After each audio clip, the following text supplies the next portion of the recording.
Hare Krishna everyone. We welcome you all to our virtual Sunday program today. Today is the most auspicious day of the Ratha Yatra or the chariot festival of Lord Jagannath.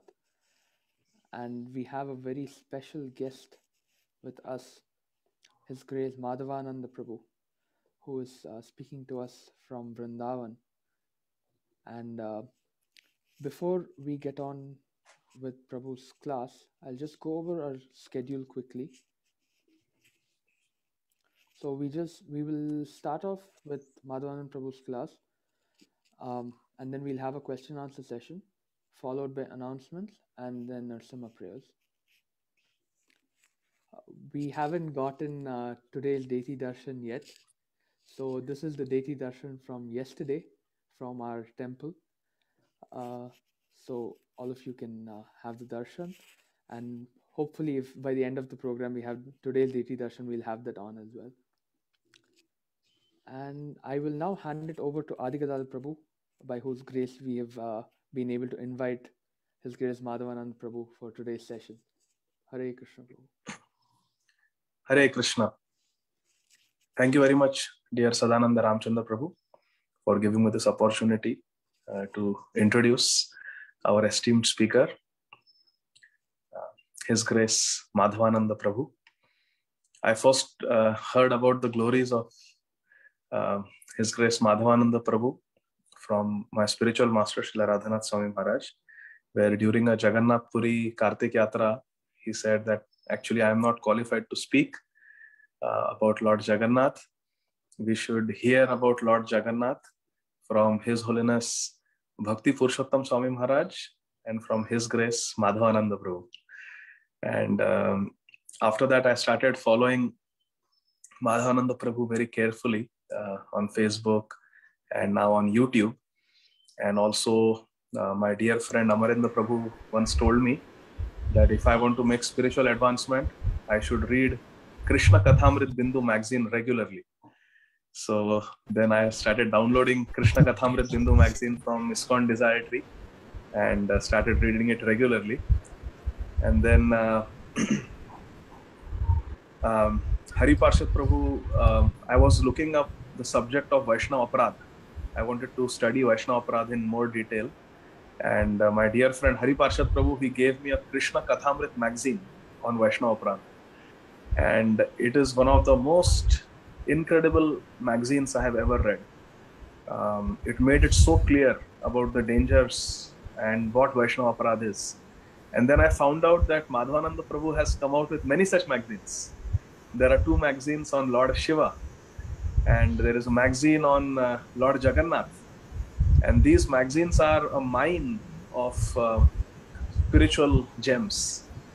So Madhavananda Prabhu is a very, very glorious disciple of His Holiness Gaur Govinda Swami Maharaj.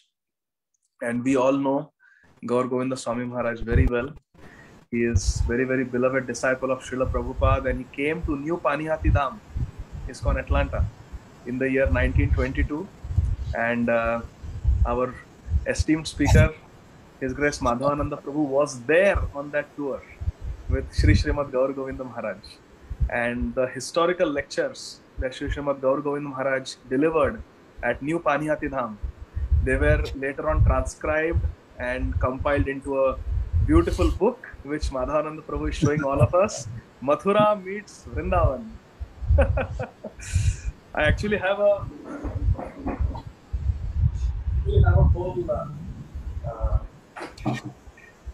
whole shelf of books. This is my favorite book, The Embankment of Separation by Srila Gaur Govind Maharaj. The most wonderful little book, Gopal Jiu. Worship of Shri Guru, also by Sri Srimad Gaur Govind Maharaj. When Good Fortune Arises. And of course, Mathura meets Vrindavan. And then there are Krishna Kathamrit magazines. And then Krishna Kathamrit Bindu is available for free download on ISKCON Desire Tree, my dear friends. And I humbly request all of you to please utilize this great opportunity and read those magazines. Our Madhavananda Prabhu is the editor and he's the publisher of all these wonderful magazines and literatures, and he's continuing the great legacy of Sri Srimad Gaur Govinda Maharaj.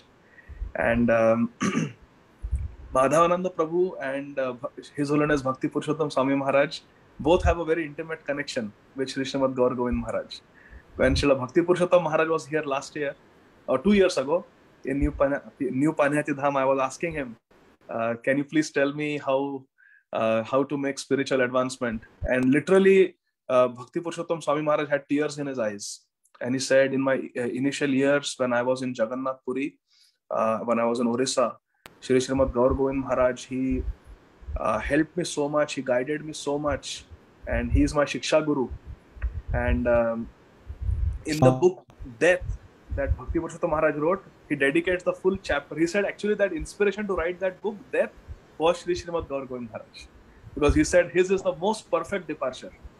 And he dedicates a whole chapter to Shri Srimad Gaur Govind Maharaj in that book, Srila Bhakti Purushottam Maharaj. And then he said that it was Shri Srimad Gaur Govind Maharaj who took me to Mayapur Dham to take initiation from Srila Jayapataka Swami Maharaj. So he said, but my Shiksha Guru is Shri Srimad Gaur Govind Maharaj. And of course, Madhavananda Prabhu has been, for years, he has been the personal servant of Shri Srimad Gaur Govind Maharaj. And we can see in his purity, in his writings, in his lectures, how Shri Srimad Gaur Govind Maharaj and Srila Prabhupada are empowering him. So Prabhuji, it is our great good fortune. Good fortune has arisen today for all of us that you have accepted our invitation. And my obeisances to you, my obeisances to Her Grace Krishna Kunda Mataji. And we are all, and we just want to eagerly drink the nectar that you are going to share with us. Please go ahead, Prabhuji. Thank you so much for accepting our invitation. Hare Krishna. Gosh, I don't know. After an introduction like that from Adi Gadadhar, I don't know if I'm going to get hit by a bolt of lightning from Indra to smash my pride, or it reminds me of a prayer that I once heard in America that, dear God, please let me become the kind of person that my cat thinks I am. So, Adi Gadadhar Prabhu is a wonderful personality. I hope I can become a tiny little something of which. So today here in Puri is the day of Navayovana Darshan, and this is also Gundicha Marjana Day. Tomorrow's a Ratha Yatra, but this is a different kind of Ratha Yatra. It's a different kind of Ratha Yatra here. It's a different kind of Ratha Yatra all over the world. Here in Puri, I have some friends who came down from Mayapur. They arrived last night. It's good they did because all the trains are stopped from today. And strictly, no one's allowed to move anywhere in the city today in Puri. And in Grand Road, no one's allowed to take part in the Ratha Yatra festival. Only the pandas will pull the carts. The only way you can actually watch live in person the festival is if you have a house on Grand Road and you look out your window. If they catch you on the roof, the police will come with sticks to beat you.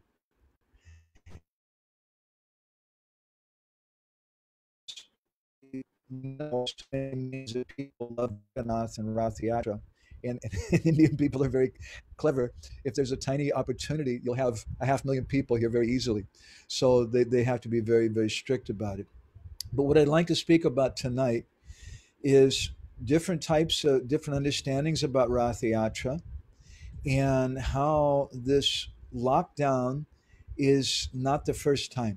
It happened last year, but it's happened many times in the past also. We'll be speaking, Prabhuji said we made a magazine about Jagannath. We made 4 magazines, but we'll be speaking mostly from this one, which about a story about a Aurangzeb and Jagannath and Ratha Yatra. Very interesting story, which is some historical research that we did about Jagannath. And we'll also tell some stories, some things. But before I do that, I'd just like to recite a few prayers. Ragraganya gana go to Goloru Hadam, Goranga Gudatama Gopyada Kopa Briksham. Gopala Gada Ratidam Yati Singha Gora, Govinda Deshikavaram Satatam Namami. Uttama Adama Kichuna Bachila, Jachia dile kakola kahe premananda emona goranga hridoya dadiya bola bhaja goranga kaha goranga laha gorangera namare jai jana goranga bhaje se hoyamara pranare.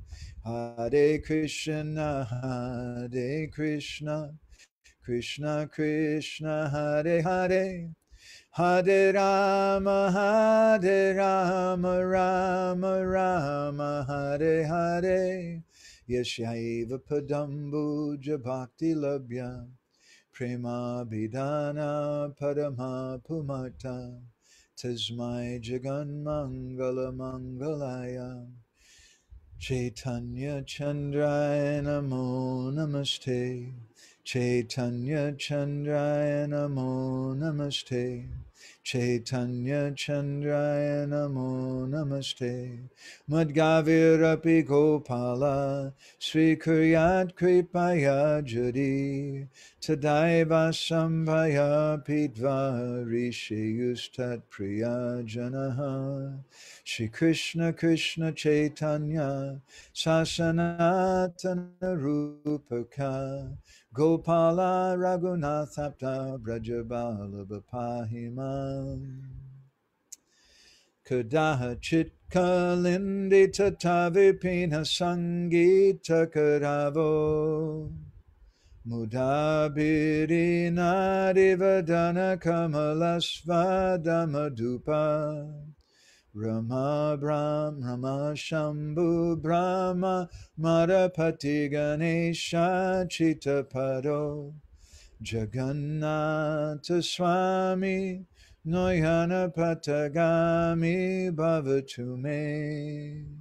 Nilachala Nivasaya Nityaya Paramatmane Balabhadra Subhadrabhyam Jagannatayate Namaha Vanchakalpatarubhyascha Kripa Sindhubhya Evacha Patitanam Pavanebhyo Vaishnavebhyo Namo Namaha Jai Shri Krishna Chaitanya Prabhu Nityananda Shri Advaita Gadadha Shri Vasadi Gaura Bhakta Vrinda Hare Krishna, Krishna Krishna, Hare Hare, Hare Rama, Rama Rama, Hare Hare.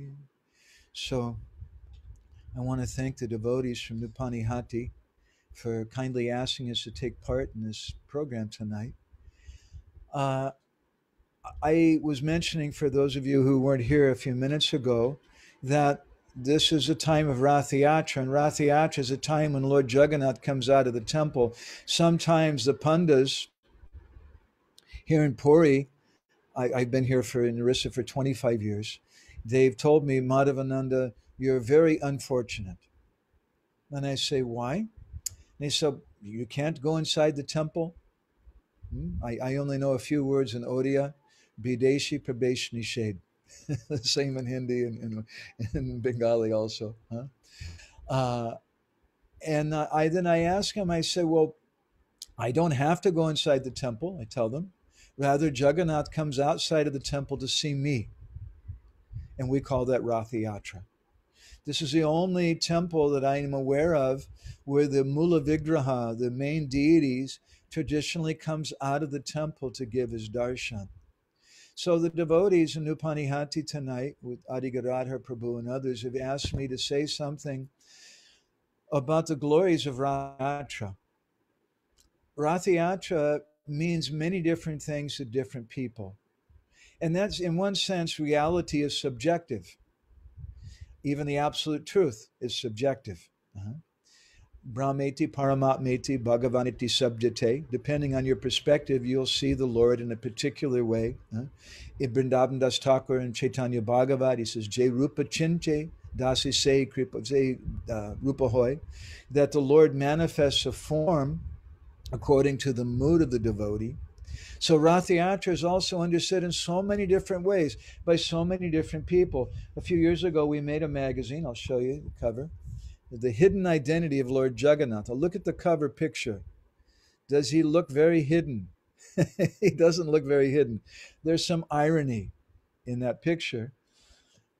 And we wrote a long article speaking about the different perspectives of Jagannath and how every year at Ratha Yatra, when it's not lockdown, you have politicians who come, you have movie stars from Bollywood who come.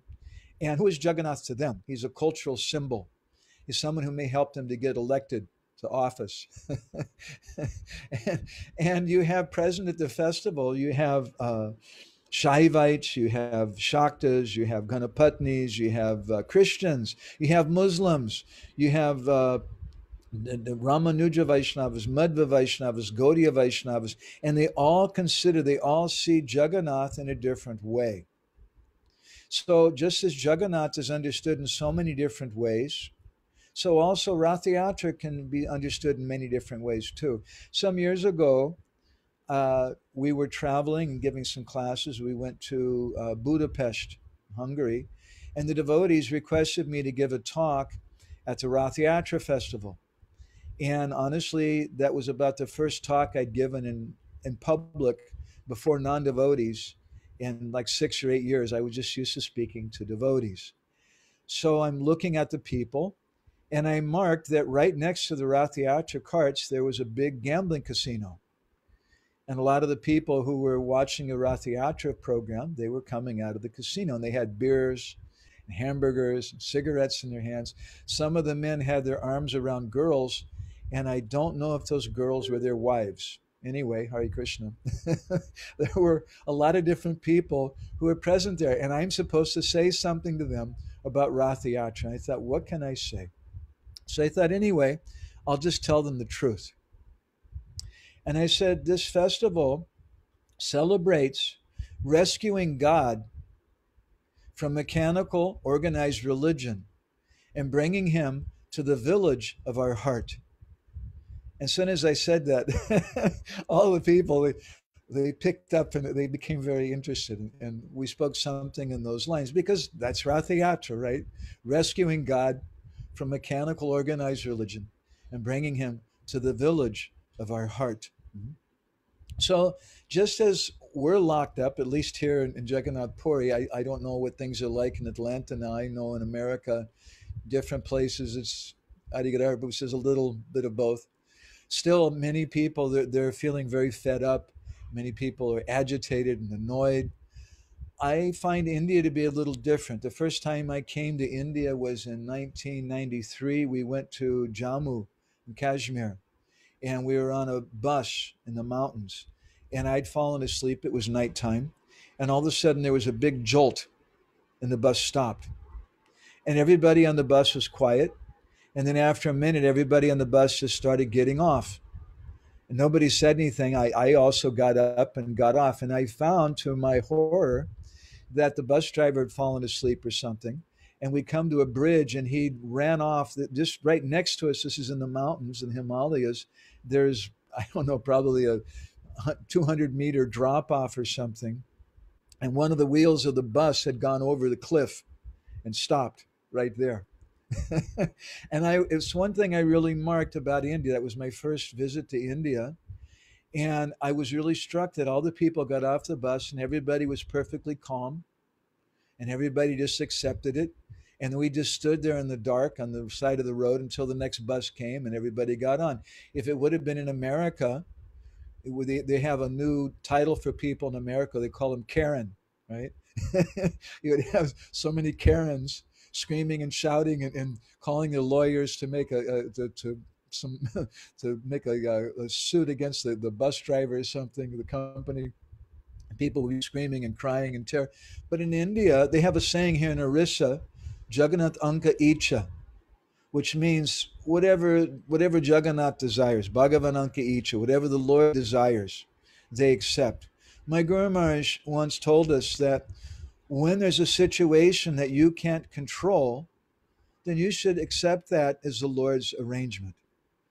And largely here in Puri, I see there's no protest. People just very simply, they wear the mask because that's what they're told to do. This is what Jagannath has arranged. And they go on like that. So just as we're locked up right now, also Jagannath becomes locked up. And just as there's a deep purport to his lockup, we can also find a purport to our lockup. So Ratha Yatra means a journey. And before we begin our journey, a journey begins with planning. Planning in turn begins with desire. If you want to come to India, the first thing is, what is your desire? Maybe you want to go to Gujarat because you want to see your mother. She's going to cry if you don't go to see her, or your grandmother, or whatever. Or you want to, you're a Bideshi. I become confused. I'm watching all of you like Adi Gadadhar Prabhu, and I don't know who's a Deshi and who's a Bideshi. I'm kind of a Bideshi Deshi. It's especially confusing when I go to America. I'm speaking before persons who are from Indian origin. So, and some Bideshis, maybe they may come to India, and the first thing they want to do is to go to the Taj Mahal or whatever. But a journey begins with desire. And Lord Jagannath's journey of the Ratha Yatra also begins with desire. And I'd like to tell you some stories about that. There's a wonderful book called the Madhula Punji, which we translated some things from a few years ago for an article that we wrote in our magazine about Jagannath's Ratha Yatra and about why it is that the Bideshis, they had to hear this thing all the time, Bideshi Prabeshni Shade, entrance forbidden. And the Ratha Yatra begins on an earlier day. You may say it begins on Akshaya Tritiya. That's when they begin to make the Ratha Yatra carts. Or you can say it begins on the day of Pandavananda Nirjala Ekadasi. And that's where I want to start tonight. On the day of Pandavananda Nirjala Ekadasi, there's a special festival. It's Lakshmi Narayan Vivaha. They have a marriage between Lakshmi Devi and Lord Jagannath. And for all the ladies who are paying attention to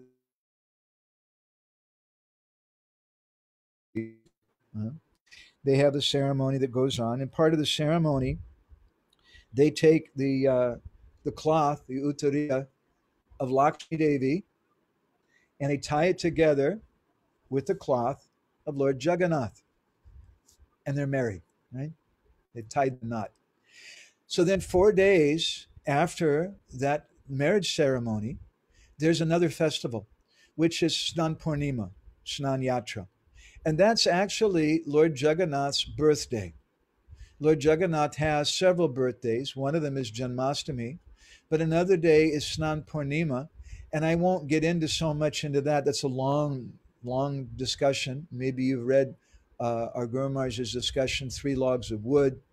And there's many things aside from that to be said traditionally, historically in Jagannath Puri about Snan Yatra. I won't go so much into that except to say that it was on Snan Purnima that Lord Jagannath first appeared before Indradyumna Maharaj.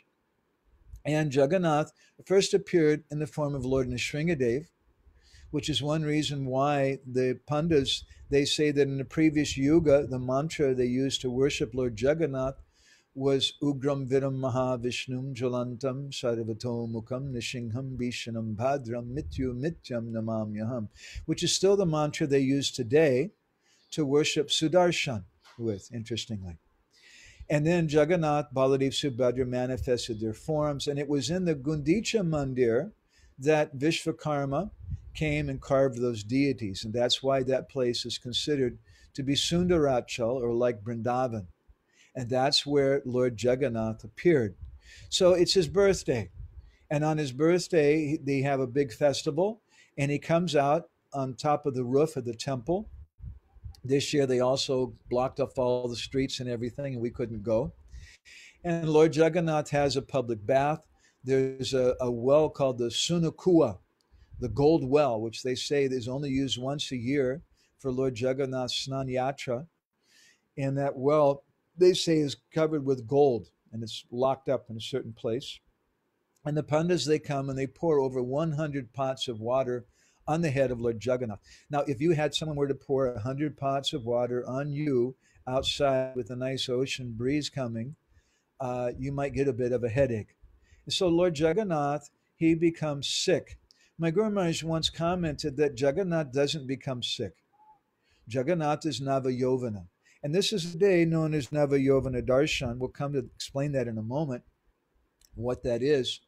But on this day, on the day of Snan Yatra, Lord Jagannath seems to become sick. And the non-devotees have a certain understanding of that sickness, but the devotees of Jagannath have another understanding. That Anavasara is a time of Lord Jagannath's sickness. It has several different meanings. Srila Prabhupada comments on it in Chaitanya Charitamrita. He says the word Anavasara is used when Sri Jagannath Ji cannot be seen in the temple. After the bathing ceremony, Snan Yatra, Lord Jagannath apparently becomes sick. He is therefore removed to his private apartment where no one can see him. Actually, during this period, renovations are made on the body of the Jagannath deity. This is called Nava Yovana. During the Ratha Yatra ceremony, Lord Jagannath again comes before the public. Thus, for 50 days, at the bathing ceremony, Lord Jagannath is not visible to any visitors. So there's a Bahiranga Karn and an Antaranga Karn behind this Anavasara period. The Bahiranga Karan is that Lord Jagannath's transcendental body becomes smeared. The white color that they use on Lord Jagannath, they don't go to the paint shop to get some colors, but they use powdered conch shell for the white. And the black, they put some honey in a silver bowl and they burn underneath that. And the black soot that comes, that's the black on Jagannath's face. And the red and yellow colors that are used also come from natural minerals. So those natural colors, when they bathe Lord Jagannath, the colors start smearing. And so Lord Jagannath has to be renovated. Also, Lord Jagannath, we say that he's Daru Brahma, that he's made out of wood.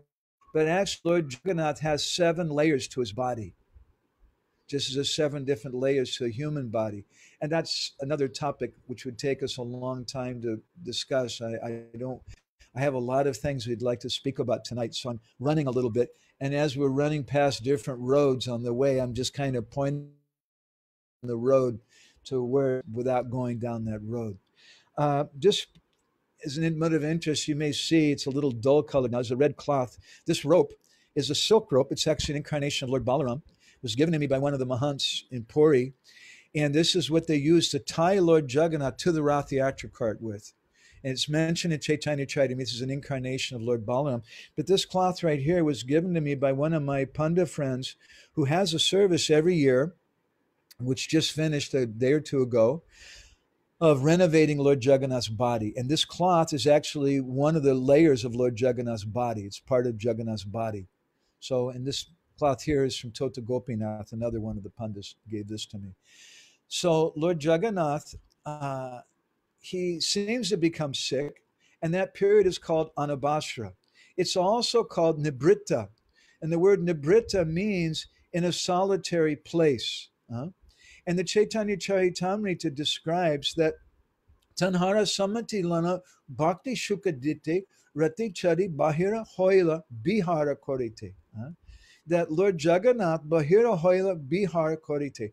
He comes out of the temple to perform some pastimes after Tanhara Samati, taking some permission from Lakshmi Devi. So this journey of Lord Jagannath begins with his desire. And the word anavasara has a number of different meanings. It's a Sanskrit word. The general meaning of anavasara is something which is ill-timed or an absence of leisure. It means like when you're sick and you're in the hospital and you can't do what you want to do. It's something ill-timed. It's an absence of leisure. But there's a more confidential meaning of the word anavasara also. If we break the word up into different, it's a compound word. Ana means to get a small breath. And the word ava means to become determined or generous. And the word Shri, it's a synonym for the word Shri, which means pleasure or wealth or love. Avas means to move toward Sar. Sar means the essence of something. So it also means to get a small breath to move towards love. And there's a very confidential purport behind the Anavasra period. Lord Jagannath, why does he come out of the temple for his public bath? What is the necessity? How many of you get your bath in public? Now, you may say that Lord Jagannath does that, one reason to give darshan to his devotees, but there's another more confidential reason. Because prior to maybe 100 years or so ago, from the top of the Jagannath Mandir, you could very easily see to the Gundicha. And Lord Jagannath, he's feeling so much separation from Srimati Radharani, the gopis of Braj. And he's a married man. And he's thinking this marriage, this will make my feelings of separation go away. But instead of making them go away, it increases the fire over and over again. And so he has such a desire to see Radharani, to see the Brijbasis, that he says, for my birthday this year, I'd like to go up on top of the roof. And he goes up there and they give him a bath. And it seems like the water makes him sick, but it's not the water that makes him sick. He becomes lovesick. What are the medicines that they give to Lord Jagannath during this time? They give him different fruits and roots, things that you might find in a vana. Vana means a forest, like a Brindabana, like the forest of Brindaban. And during those 15 days of Anavasra, which is also known as Nibriti. Nibriti means inactive or out of sight. It also means concealed, something hidden, a secret, a covert. It means Jagannath's hidden secret. So Jagannath has this hidden secret at this time. He has this desire which arises in his heart. And just as any journey begins with a desire, the journey of Ratha Yatra begins with Lord Jagannath's desire, which comes at the time of Snan Yatra and then Anavasra. That Nibriti, that secret desire of Lord Jagannath arises. And so for 15 days, Lord Jagannath is sick. Now Lakshmi Devi, let's give her credit. She's a very, very good wife. And for 15 days, she doesn't sleep. I've never heard of a wife like that. For 15 days, she doesn't sleep. She's just taking care of her husband. She is such a good wife. Now, after 15 days, and you can't blame her, she becomes really, really tired. And Lakshmi Devi falls asleep. As soon as Lakshmi Devi falls asleep, what does Lord Jagannath do? Immediately, he reaches down and he unties the knot that's connecting his cloth to the cloth of Lakshmi Devi. And he leaves the Jagannath Mandir to go see his girlfriends. And we call that Gundicha Yatra or Ratha Yatra. And Lakshmi Devi doesn't even know anything about it because she's dead asleep. And there's so many wonderful things we could say about Ratha Yatra. There's so many amazing details. We're not going. It would be. I think you could give a seminar for a few hours a day for several months to speak about that. It's such a unlimited topic. We're just going little quick and to try to focus on certain topics tonight. So Lakshmi Devi wakes up after a few days, and she looks around, and she's confused. She asks one of the pandas, "Where's my husband?" Now the panda, he's getting very nervous. He says, well, you see, he kind of sort of went outside. He went to see his girlfriends. And Lakshmi Devi becomes very, very upset. And she decides, I'm not going to take any opulent food. She goes and she locks herself up in the go down. And she only accepts very, very simple village rice. And in Orissa, these village ladies, these old ladies, they know some secrets. They know which weeds we would consider to be a weed, which you can cut and make into sak or spinach, sagu. And she takes only that, very simple things. She doesn't take bath for several days. And she doesn't, she puts on old worn cloth. And then finally, after 4 days, she goes to see one of her elderly lady friends, because that's what ladies do, right? If her husband's being very bad, then the ladies, they go to see her girlfriend, right? And they speak to them. So she goes to see the we're reading something from the Vamadev Sanghita, which is a Stala Purana here in Jagannath Puri, which we translated some sections of for our previous magazine about Lord Jagannath. And Lakshmi Devi at this time, she goes to speak to goddess Bimala Devi. Bimala Devi is the auntie of Lord Jagannath. And she explains the whole scenario to Bimala Devi. She said, it's very bad. We just got married. He untied the cloth. He didn't even say anything. For 15 days, I didn't sleep. I was such a good wife. I didn't nag him, nothing. And then he left. He didn't tell me. And he took his sister with him. He could have taken me with him, but he didn't. He took his sister with him. This is very, very bad. And Goddess Bimala Devi, she replies, Yadadavo vapi viveka shunyo Pyachutanam tatva prasidam eva chunam grihitvapi davopi yatra tatpashvaka gacha sudeshwari tvam. Yada, if yada davo va pivaveka sunyo, if viveka sunya, your husband loses his good intelligence, he loses his brains, right? It happens sometimes. All the ladies, they know that. We can speak very honestly.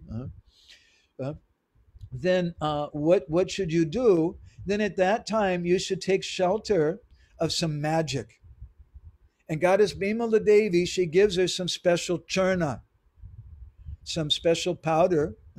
She says, you take this and you go and to before Lord Jagannath and you blow it in his face and he'll regain his intelligence. Now, at this point, I'd like to ask a question from the devotees. You could raise your hand or make some comment, unmute yourself for a moment. First of all, I'd like to ask the ladies who are present here today, that how many ladies, and mark it, probably your husbands are watching what you have to say, how many ladies think it's very, very bad that Lord Jagannath left his newly wedded wife, who served him so nicely, to go see his girlfriends? Are there any ladies who are present tonight who think that's bad? Your husbands are probably watching, so be careful. Mina's raising her hand, okay? Anybody else think that's a very bad thing? Huh? My wife is raising her hand here. And Seema is saying, yes, Prabhuji, it's a very bad thing. Renu's also raising her hand. Any other ladies raising their hand? Any other ladies that feel like it's a bad thing? Okay. So now I'd like to ask Adi Gadadhar Prabhu and some of the men that, how many of the men, Dibyangi Lalita also thinks it's a bad thing that Lord Jagannath did. Now I want to ask the men a question, okay? How many men say that, well, it's okay? There's no harm because Lord Jagannath, after all, he's a supreme personality of Godhead, and there's nothing bad about it, right? How many men think that it's okay? Raise your hand. Any men who think like that? Adi Gadadhar Prabhu is raising his hand. So this is why we have marriage problems, I think, sometimes in ISKCON. There's a failure to communicate sometimes. So Lakshmi Devi, then 5 days after Lord Jagannath is left, on the Panchami, there's a word in Oriya, Hera. Hera means to see. And there's a special festival called Hera Panchami. And let me see if I can bring this up. And on this day of Hera Panchami, I have a photograph. I'm sorry, it's not the... Can I share the screen? Looks like... Can I do that? Yes, Prabhu. You are the co-host, so you can. Okay. Let's see here. But I don't see... I'm clicking on share screen. Okay, there we go. So you can see Lakshmi Devi here. This is Lakshmi Devi. She, after 5 days, she takes a bath. She puts on her nicest sari, her solid gold ornaments, and along with her girlfriends, she sets out to meet her husband. Uh, and that's called Hera Panchami. So Lakshmi Devi, she goes to the Jagannath Mandir. And as you know, she is a really heavy personality. She's very angry. She breaks part of Jagannath's cart. She beats up some of the pandas. She ties them up with ropes. And then she goes inside to see Lord Jagannath. And when she goes inside to see Lord Jagannath's there. He's very happy. He's with Radharani and the gopis, and life is very good. And then all of a sudden, there's his wife. And Lord Jagannath realizes, oh boy, I'm really in big trouble. But he doesn't say anything. And Lakshmi Devi doesn't say anything. She comes before Lord Jagannath and she has this powder in her hand and she blows the powder in Jagannath's face. And then she comes back out of the temple. There's two different doors. I've attended this festival several times. She comes out of the other door, the southern door. She goes into the northern gate and she comes out the southern gate. And then Lord Jagannath realizes, now I'm really, really in big trouble. And then takes part what's known as a Bahuda Ratha Yatra. Bahuda means to return, and that takes place on the Ekadasi. They know in Orissa as the Bahuda Ekadasi. And Lord Jagannath, he comes out of the temple and he goes to see Lakshmi Devi. On the way, the king of Puri, he comes out and there's a ceremony they call Lakshmi Narayan Bet. It means that the king of Puri acts like a marriage counselor. Sometimes devotees, they feel a little embarrassed. We have to go see a marriage counselor. Nobody should know about this. My husband and I are arguing. But don't worry. It happens with Lord Jagannath even. And the king of Puri, he becomes a marriage counselor. It's nothing to be ashamed of. And he goes to Lakshmi Devi and he tells Lakshmi Devi, see, your husband, he loves you. And there he is. He's coming to see you. And he sent a nice elephant. One of Lakshmi Devi's names is Gaja Lakshmi because she rides an elephant. And traditionally, here in Puri, they don't do this anymore. They've kind of downgraded the festival over the years due to lack of funds. But they used to send an elephant for Lakshmi Devi. And Lakshmi Devi refuses because she's become Manini Nayak. She's become a sulky, angry lady. In the Ujjvala Nilamani of Srila Rupa Goswami describes 4 different types of vipralamba or separation. Purvarag, Man, Prema Vaichitya, and Prabhas. The second is called Man. Man means some loving, sulky anger. And it's interesting to note, Rupa Goswami says that there are 2 types of Man. There's Hoitaki Man, anger with a cause. Lakshmi Devi has a cause because her husband did something very bad. He left her to go see his girlfriend. Any wife has a good right to be angry with her husband. But Rupa Goswami says one reason the lady becomes angry is called Hoitaki Man, but the other is Ahoitaki Man, anger for no reason. Just like on one occasion, Krishna was glorifying Radharani, and he said, my dear Radhika, your face is as beautiful as the full moon. And Radharani became very angry with him. What do you mean my face is like the moon? The moon has so many marks on it. You're trying to say something about my face? And Krishna said, no. I didn't mean it like that. So for those of you who are married, this is positive evidence that God himself has given ladies the right to be angry for no reason. It happens, right? There's Hoitaki Man and Ahoitaki Man. So Lakshmi Devi, she's very angry because my husband went to see this other ladies. It's very, very bad. So Lord Jagannath, he has to somehow try to pacify Lakshmi Devi's man. So some years ago, I wrote an article for our Jagannath magazine about the different dresses of Jagannath. And you'll see one of the dresses here. This is probably the most popular and well-known dress of Lord Jagannath. And incidentally, look on Jagannath's face. You see his eyes, how they're kind of smeared, and it looks a little bit like Jagannath needs to shave or something because the colors are fading. and you see the white line around his eyes. See, when the Pandavas carry Jagannath out, the festival they call the Pahandi, which also has a very deep purport to it, which I won't go there today, but we're pointing a direction down the road. They're handling Jagannath, and the colors again become smeared. So they take some chalk and they mark around his eyes. You can see that there. So here on Jagannath, in this dress, this is called Sunavesh. Suna in Oriya means gold. And you see, Lord Jagannath has solid gold hands. He has a solid gold crown. He has solid gold earrings and nose rings, and he has different ornaments. He has solid gold feet. They say that on this day, between Jagannath, Baladev, Subhadra, the deities are wearing more than 1 ton of solid gold ornaments. Now, many years ago, when I was writing something about doing some research and writing about the different dresses of Jagannath, for first magazine we made, let me just stop showing us. First magazine we made about Lord Jagannath, which also has the Sunavation. You can see Jagannath's golden feet on the cover. I found out about the histories and the stories behind all these different dresses, but one dress I couldn't find out about was the Sunavesh. I found out what he wore, the different story.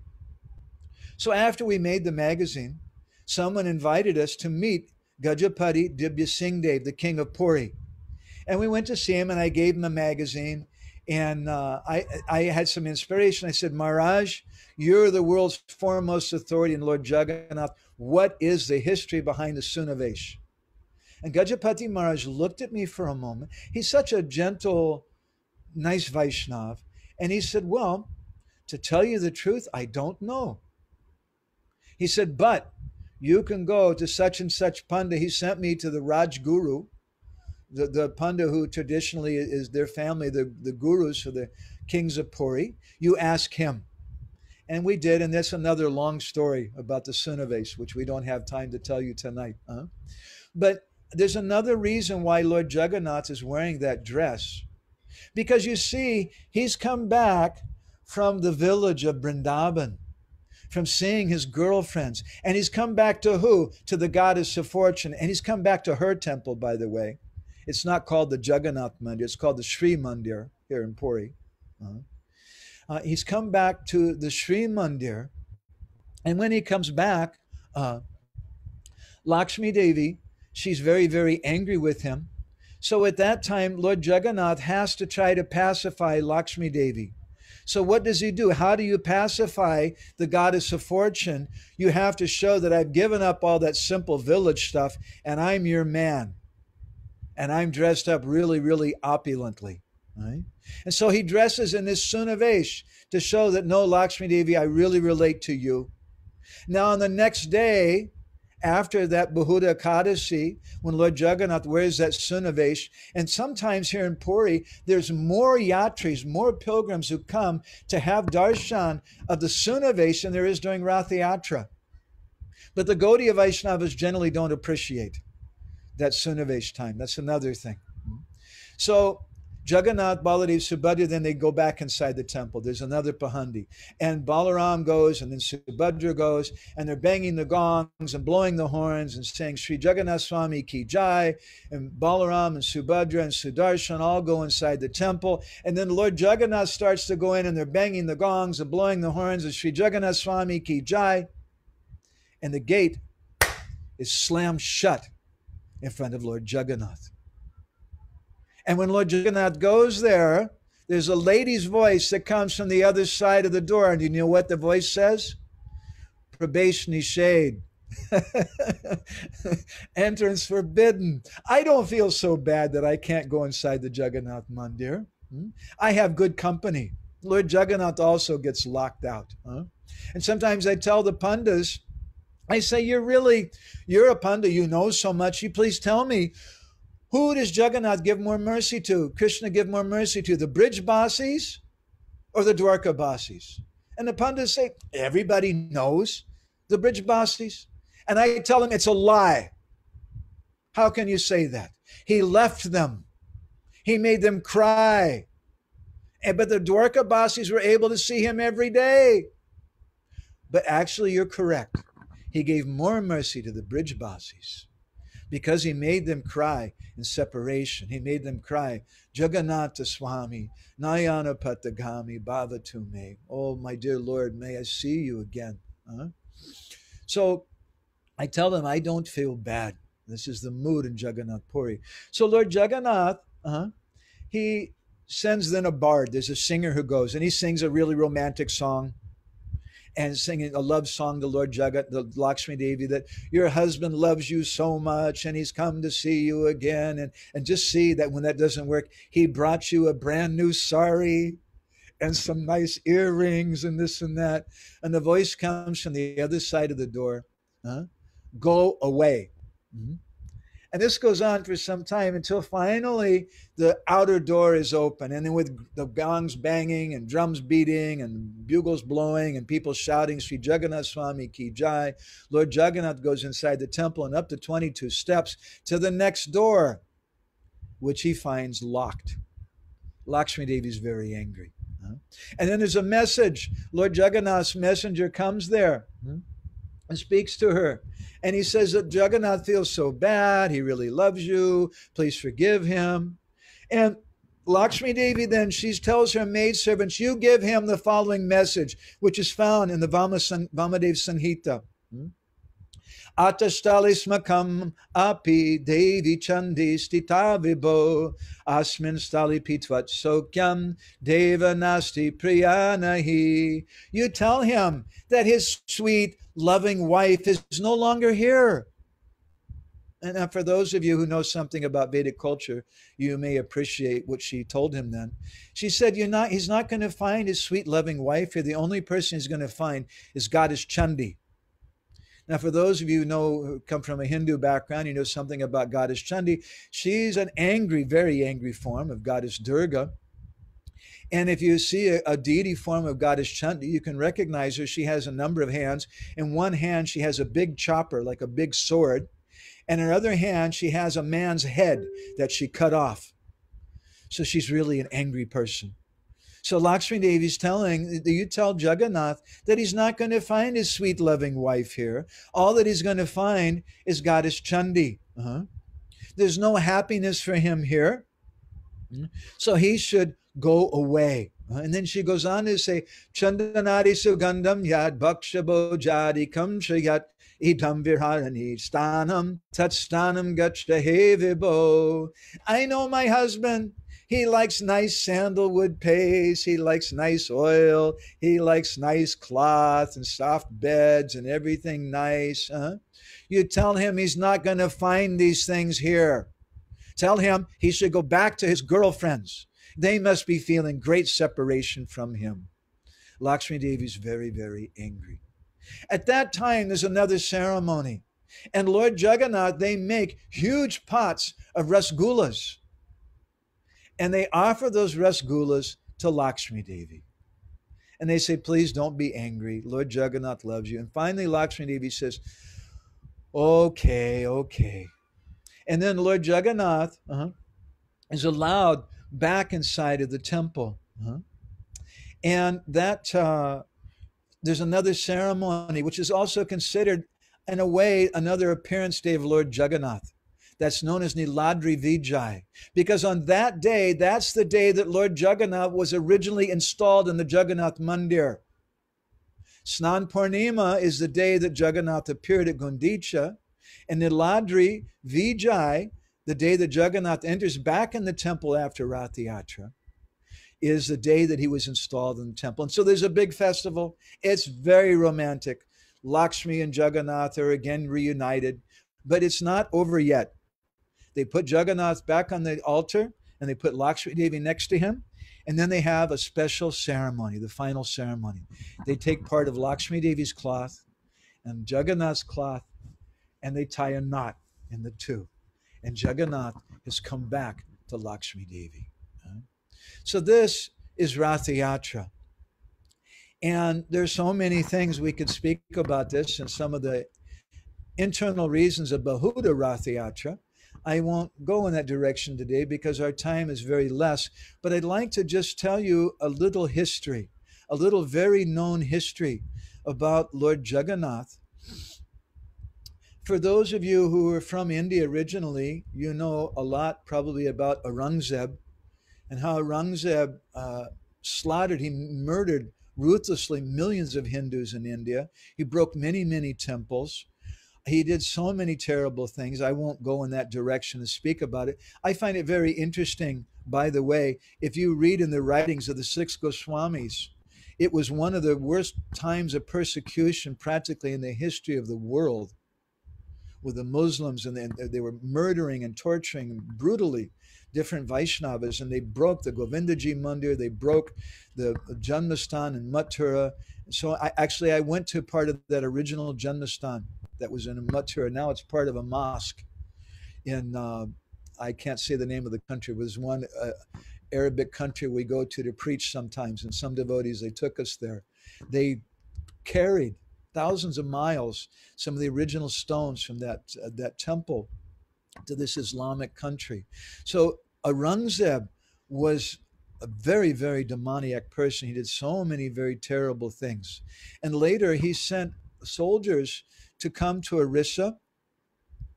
In 1691, he ordered an attack on the temple of Lord Jagannath. He sent his general, whose name was Nawab Ikram Khan. He was a nephew of the former Akbar, former emperor of Mughal emperor of India. And so many terrible things happened at that time. I don't even like to speak about how they desecrated the temple of Lord Jagannath. But what they did at that time, Maharaj Dibya Singh Dev, the king of that time, who has the same name as the current king of Puri, he gave Ikram Khan the 4 wooden horses and chariot drivers from the Ratha Yatra carts. And there's a history book which we were studying, the Katik Raj Vangsavali, which states that he also gave 4 deities, Jagannath, Bali, Subhadra, Sudarshan, to Ikram Khan. But these were duplicate deities. They were not installed deities of Jagannath. And he gave them to Aurangzeb. And they took those deities and they put them on the steps of a mosque so that every Muslim who was going by, they could kick them. And in the meantime, they took the actual deities of Lord Jagannath to a hidden room, which is there to this day, I'm told. I've not been inside the Jagannath Mandir. A hidden room which is behind the temple of goddess Bimala Devi. And Jagannath's worship was going on secretly there. But still, Aurangzeb wasn't satisfied. He wanted to see the Ratha Yatra festival stopped once and for all. So he told his general, Mir Syed Muhammad, to go to Orissa and to put stationed troops on all the major roadways and not allow any pilgrims to go to Puri for the Ratha Yatra, just like today, where the police are all there on all the major roads and they're not allowing anyone to go in. This is the second year. But from the year 1691 to 1703, for 12 years, Jagannath had no Ratha Yatra festival in public. I'm going to come back to that in a moment. But his worship was being conducted secretly, without bells. Generally, they blow horns and things too during the puja. There's no horn blowing or anything at the time of the bhoga offerings.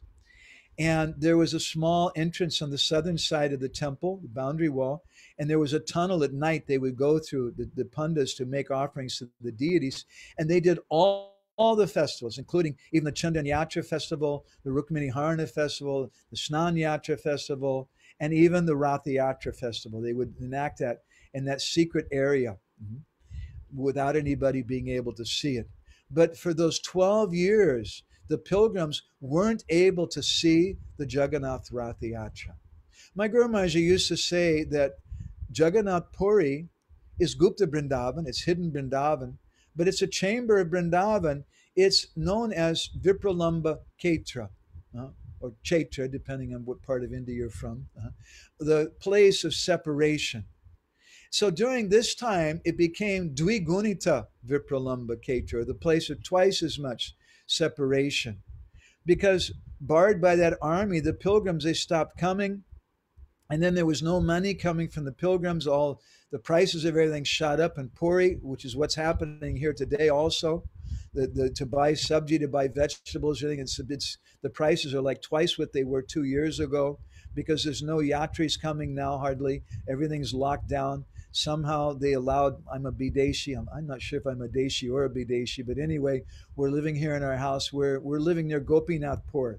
There's a 350-year-old temple of Radha Gopinath established by one of the kings of Puri, and he established a small village called Gopinathpur, which is right next to a Taranala, or the bridge of Puri, and where our ashram is there. And anyway, so for 12 years, and the Chadaka Ponti is another history book, traditional history book of Orissa. It said that Puri at that time looked like a cremation ground.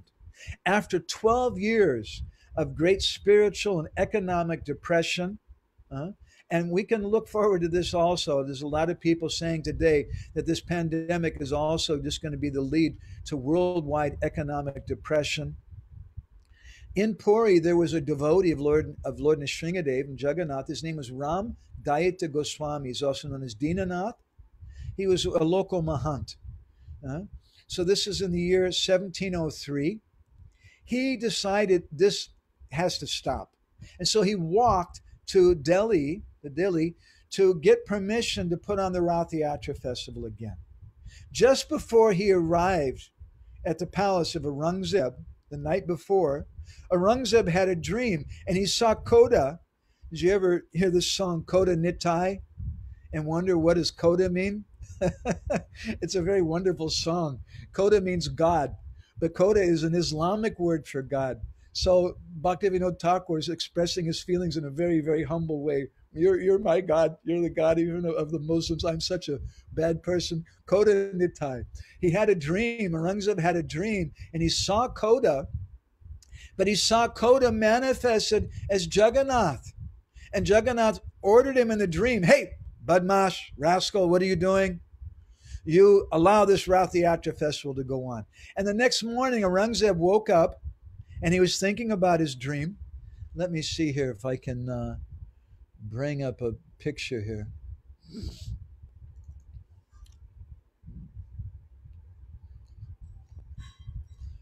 Whoops.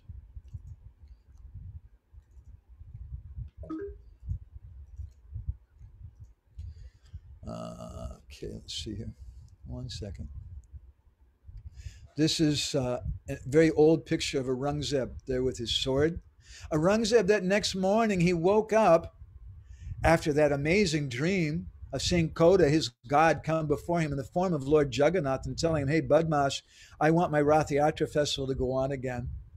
When he woke up the next morning, Aurangzeb was thinking about that. And then one of his servants came in and said, there's some Hare Krishna devotee here to see you, some guy from Puri. And generally, Aurangzeb might not allow them to come to have darshan of him, but he waved him in. And that Ram Dayita Goswami, he told him, hey, you should allow the Ratha Yatra to continue. And Aurangzeb said, you're right. I agree.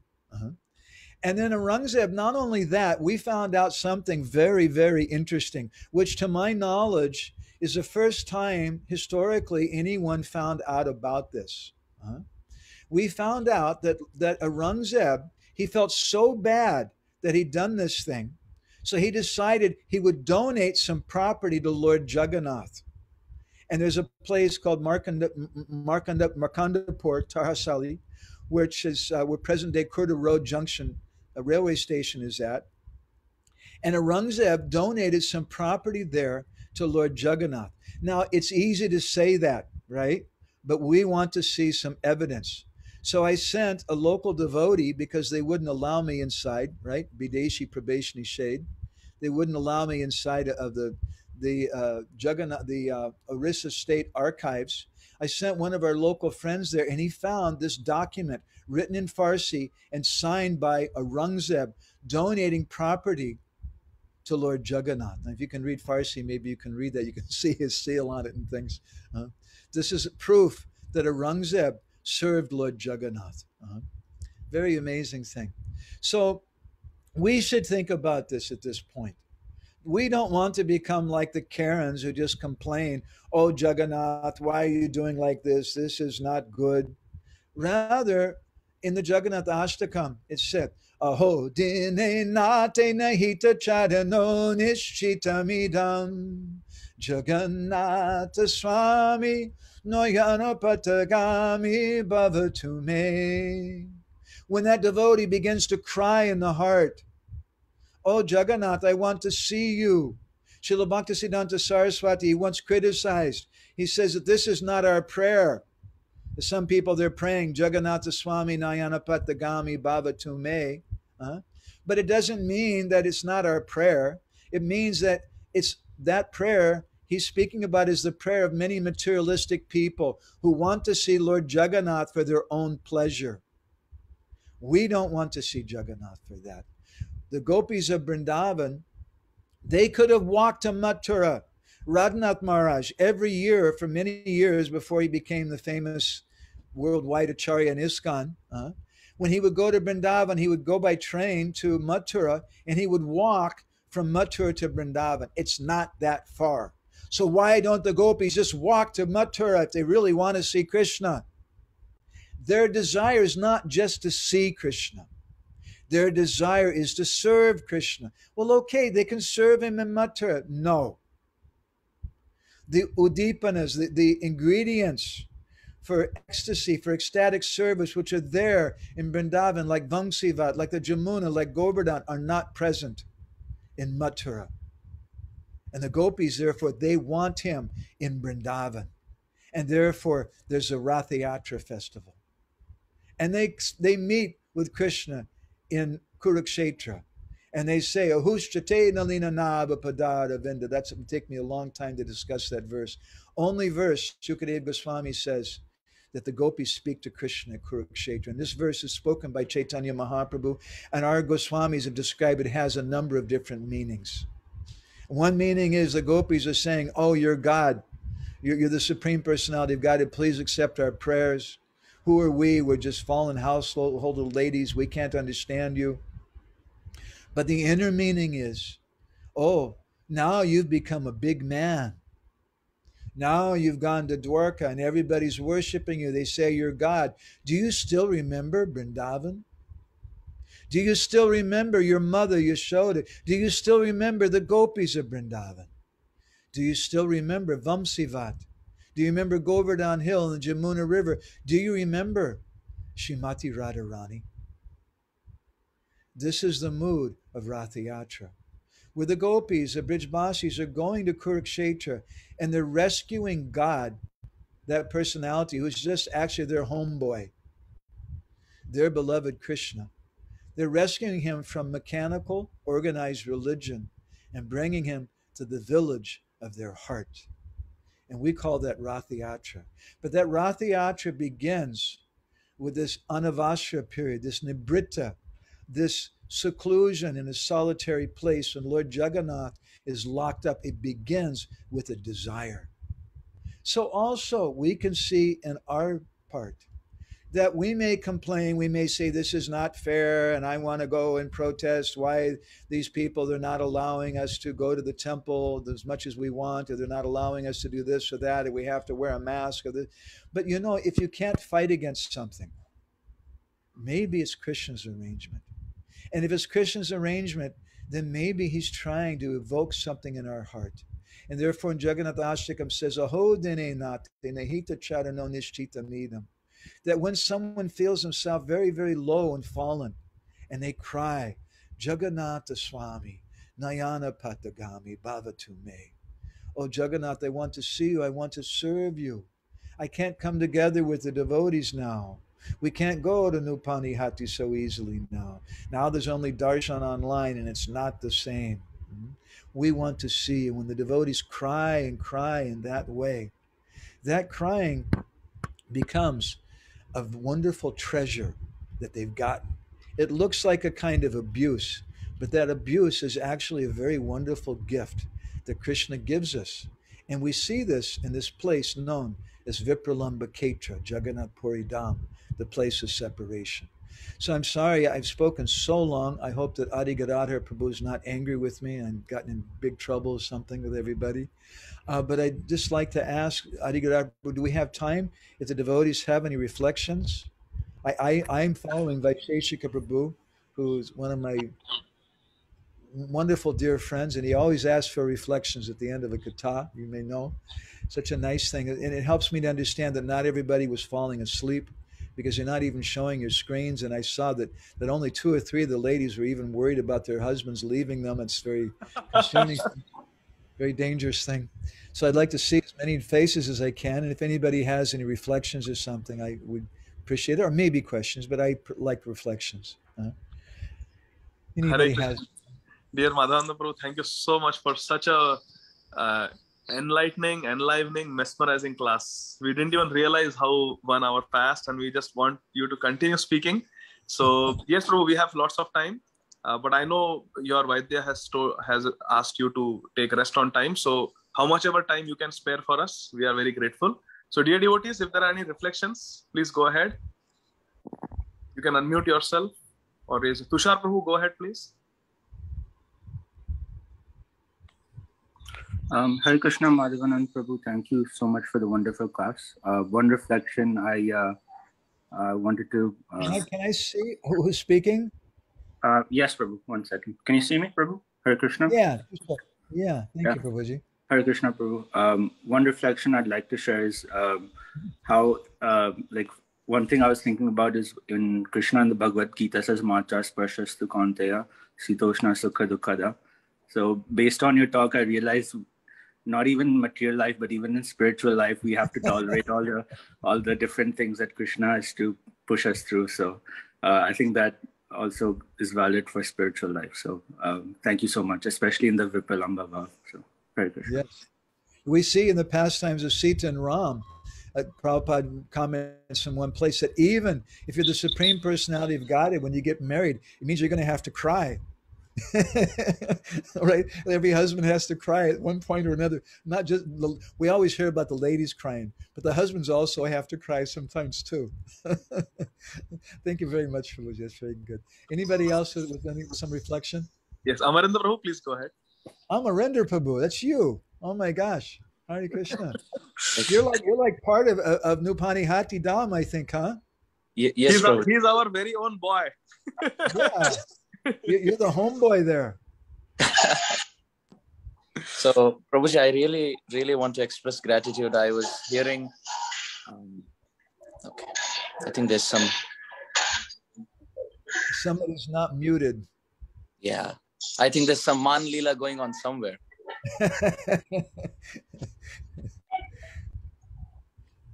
Okay, so I really liked the class, Prabhuji. It was backed up with so much reference and so much research. I had never honestly heard about Aurangzeb falling on his knees and surrendering to Jagannath's sweet will.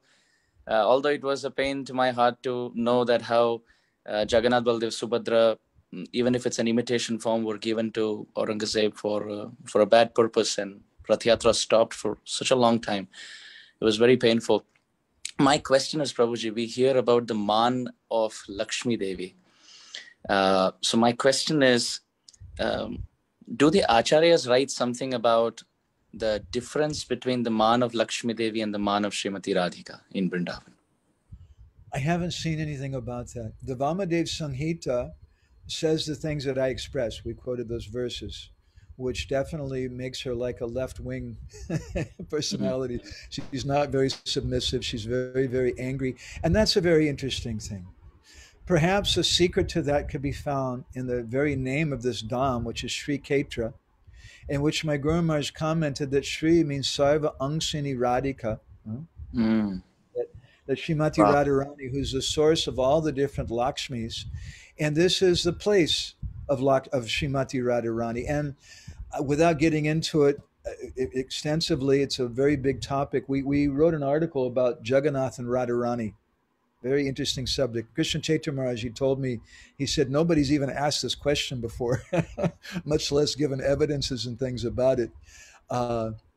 So there's a tradition, there's worship of Radharani here in Jagannath Puri in Orissa, which is older historically speaking. I'm not talking about Nitya Leela, but is older historically speaking than the worship of Radha in Braj. Hare Krishna. There were deities of Radha being worshipped here historically.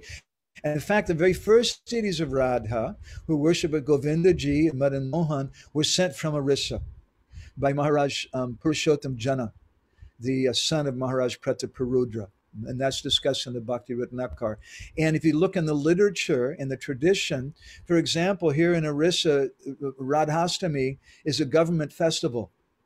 You can't say that, I don't think, maybe in Barsana probably, but you can't say that about very few places in India, certainly not in West Bengal. Durga Puja is a big festival there.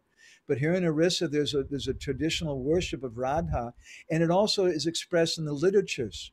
Fakir Mohan Babu shared that with me, and that's something we have this project. I can say a few words about, maybe called GORA, the Gaudiya Odia Research Association. And our desire is to research some of the old, little known Gaudiya literatures written in Odia language from the followers of Shyamananda Prabhu and Rasikananda and others that speak about Jagannath and Radharani and that, and translate those. But even before the time of the six Goswamis, before the time of Chaitanya Mahaprabhu, there was also a literary tradition of worship of Radha here in Orissa. So this is really Radharani's place. So some secret to Lakshmi Devi's man may be found in that. It's kind of a long answer to that. That's the best I can think of, Prabhuji. Thank you so much, Prabhuji. Very beautiful. The perspective. I was thinking, go ahead. Please. Perspective. You're not going to like my question that I have for you, so you finish your comment first. I just wanted to say that the perspective towards Jagannath, the view of the vision towards Jagannath has just definitely changed for me. With all the beautiful details coming in, I think the way I'm going to see Jagannath on the altar is going to be very different than what I saw him yesterday. You like the Katha tonight then? I loved it. I really loved it. Although it's a little painful in the sense that from a Braj perspective, somehow the heart says that the exclusive right of man is for no one except Srimati Radhika. Not even Chandravali, not even Rukmini, not even Satyabhama. What to speak of Lakshmi? Okay, the heart. Let's peel off another layer of this whole subject matter then. Lakshmi Devi here in the Jagannath, actually Subhadra manifests different moods. And this is discussed in the Skanda Purana. And it's said in the Skanda Purana that Lord Jagannath is avatar. It's also described in the Brihad Bhagavatamrita that he manifests whatever particular mood the devotees have. And therefore we see that when Tulsidas, the author of Ramcharit Manas, when he came to Jagannath Puri, he didn't see Jagannath Bali Subhadra, at least at first. Later, he saw Ram, Lakshman, Sita, Hanuman. And Subhadra manifested before him as Sita. So that there's a kind of perspective. This is the deity of Vipralamba, and this deity manifests according to the vision of the devotee. We can say that much. And there's some other things we could say about Radharani being manifest, but it's a little awkward. Maybe I should tell a little katha in a few minutes. I want to hear the comments from devotees about the Bahuda Rath. It's something we researched about that from a Braj perspective. How do we understand that? You're taking Jagannath away from Vrindavan back to Dwarka, and we're taking part in that. That sounds really hellish. So I have Amarendra Prabhu. Everybody heard you. You were recorded. I think they're videotaping this. You expressed some appreciation for it. So I have some bakshish that I want to ask you. Okay? My bakshish that I want to ask you. You're doing some regular Zoom classes sometimes? You must be. So you please let me know. That's the bakshish that I want. And you send me the link, okay? Because I like very much to hear your katha. And more than just that, but I miss being with devotees and having some back and forth. Paraspara, the 11th canto of the Bhagavatam says, Paraspara anu katanam pavanam bhagavad. This is the nature of this katha that should be back and forth. And I'm so much appreciative. You'll do that for me? I will definitely give you the link, Prabhuji, but that day I will play the class of Srila Gaur Govinda Maharaj. But then there has to be discussion, okay? Thank you, Amarendra Prabhu. Thank you. Anybody else with any other reflections or something they'd like to share? Hare Krishna, Madhavananda Prabhu. I really loved how you started the class by saying that once you had to give a public class on Jagannath Rath Yatra, where all people were just coming out of a casino holding mugs of beer, and how you said that Rath Yatra means rescuing the Lord from organized industrial religion and bringing him to his village, Vrindavan. And how you went a full circle and then you concluded your class with that same theme of Vraj Bhav. Prabhuji, but I have a question. I have actually several questions, but we don't have time. My first question is, you mentioned that Vimala Devi is the auntie of Jagannath. Yes. I wanted to know, how is that? That's a very interesting question. I haven't found anything about that, but Jagannath has several aunties here in Orissa. There's a Purusha Bodhini Shruti, which is quoted by Rupa Goswami in some of his writings. It's a part of the Atharva Veda. It's a living Shruti. Our Fakir Mohan Prabhu, my teacher, did some research on this. And as far as I know, still in Kendrapar area in Orissa, they still have a living tradition of that Purusha Bodhini Shruti where the Brahmins, they memorize it, which is the traditional part. If you're Ek Veda, you've memorized one Veda. If you're Dvi Veda, you've memorized two. You're Tri Veda, you've memorized. If you're Chatur Veda, you've memorized all four Vedas. That was a tradition. So they have a tradition of this Purusha Bodhini Shruti of the Atharva Veda. And in the Purusha Bodhini Shruti, it says there that Yatra Bhagavi Jamuna, Govardhana Ratna Samasana, Bhimala Sadosa Chandika, Sadosa Gopyaha. That here in Jagannath Puri, it's Gupta Vrindavan.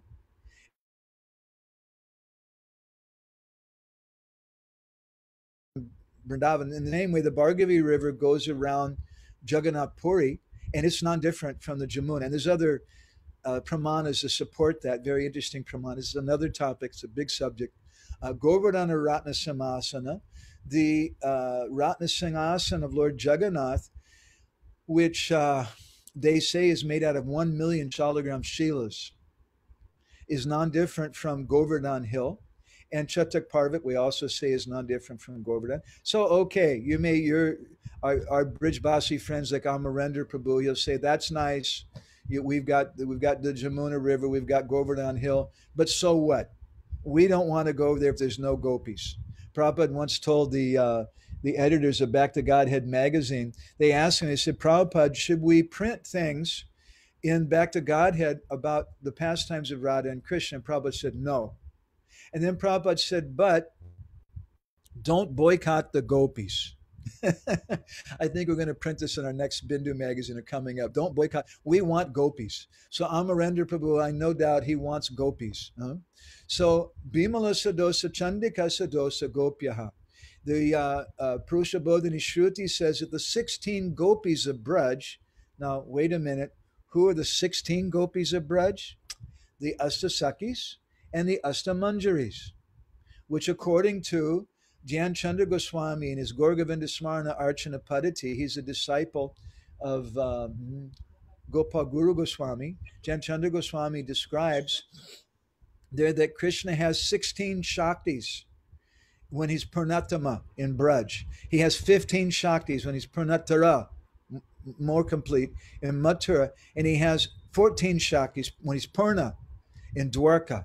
But here in Jagannath Puri, he has 16 Shaktis. And those 16 Shaktis are personified in the forms of the Astasakis and the Astamanjaris, and they're manifested in Puri in the form of the 16 Chandis. That's about all that I really know about how Bhimala Devi is the auntie of Lord Jagannath. But they describe her like that, and she has some kind of relationship like that. And there's several different Chandis who have that kind of relationship. I would be very interested to find out more about that, and maybe hopefully someday we'll find some local literature or something that describes more, and maybe we'll come to Atlanta even and share that something with you. I don't know. Is that okay, Adi Gadadhar Prabhu? Yes, yes. Thank you so much, Madhavan. Prabhuji, one last question. I have several, but I'll just ask one more. After hearing about the Shaligram Shila, I'm really intrigued. In Shila Sanatan Goswami's Krishna Leela Sthava, there is one verse where he says that in his Udar, there is a Shaligram Shila. Yeah, and then I have heard that. So can you please elaborate on that? Okay, I was going to tell you another story, and this is a good lead-in for that story. Lord Jagannath has what's known as the Nabi Brahma. Brahma means the light. Nabi Brahma means the life force, and that Nabi Brahma is. There's many different stories what that is, and we wrote some article about that in one of our magazines, and we debunked some of the stories. One of the stories is that it's part of Krishna's navel from Dwapar Yuga. That when Krishna left his body, when Jara the hunter shot him in the foot at the place known as Prabhas, then Krishna had Arjun burn the body, and the body completely burned, but there was this nabi which was left, the navel. And then there was an Akashvani. Krishna instructed Arjun to the Akashvani, throw it in the water. And so he threw it in the water, and it went all the way around Cape Comer, and it came to Jagannath Puri, and it was installed inside of the deity of Lord Jagannath. They say it like that. There's some reasons why we don't accept that. It's a long, complicated thing. But anyway, to get to the quick, there's a life force inside of Lord Jagannath, which is transferred every time there's a Navakalavram festival. The 1996, we had a Navakalavram. I was there for that. And just a couple of years ago, we had another Navakalavram. The prior one before that was when Srila Prabhupada left this world. And then 1996 was when my Gromars left this world. About every 12 to 20 years or so, and it's according to the moon calendar, they have this festival, and Lord Jagannath changes his body, and they transfer this life force. They do it in a dark night, an Amavasya night, and they turn out all the lights in Puri, and only one Panda, the head Panda, is allowed to transfer it. He has something wrapped around his hands. He has a blindfold put over his eyes. They say if you saw it, you would die. They say there was one Panda who looked at it and he left his body. And in fact, they say that every Panda for the last 6 or 8 Navakalavram festivals who's transferred the Nabi Brahma has left his body within a year or two after doing it. Whether they look or not. Anyway, they transfer that form, that thing from the old deity to the new deity. Now, when did that begin?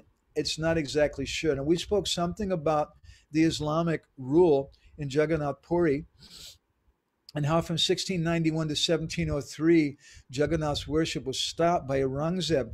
But prior to that, there was also, the Muslims had invaded Puri, and there's a local history book, the Madhula Punji, which, by the way, you've may have heard of Madhavi Devi, one of Mahaprabhu's most intimate associates. It's said locally that she was ordered by Chaitanya Mahaprabhu to write that Madhula Punji. It's like a history book of the Jagannath Mandir. There's another book called the Chakadapoti, which I mentioned before. In both of those books, as well as the Islamic Aina-i-Akbari by Abul Fazl, speak about the year 1590, prior to the time of Aurangzeb, and how the Muslim king of Bengal, who was Sultan Suleiman, he sent his general Kalapahad. And Kalapahad is a long story about him. I won't go there either. He was originally, he was from the village of Ramakeli, where Rupa and Sanatan Goswami grew up. And he was a Hindu who became a Muslim. And it's a long, terrible story how that happened. But anyway, Kalapahad really didn't like the Vaishnavas or Jagannath, and it's a long story. But he came to Puri for the purpose of breaking the temple, and he captured the deities of Jagannath, Baladev, Subhadra. He put them on an elephant, and he carried them to Kolkata, and then on the bank of the Hooghly River, the Ganga, he lit a big fire, and he threw the deities inside. This is an historical episode, which is mentioned in a number of different books. One thing, though, that Kalapahad didn't know, there was a devotee of Jagannath, his name was Bishar Mahanti. And Bishar Mahanti secretly followed them all the way from Jagannath Puri to Kolkata. And when he saw they were burning the body of his Lord Jagannath, he couldn't control himself. He waited for an opportune moment, and then suddenly he jumped into the fire. And the Muslims are watching, oh my God, this crazy Hindu guy.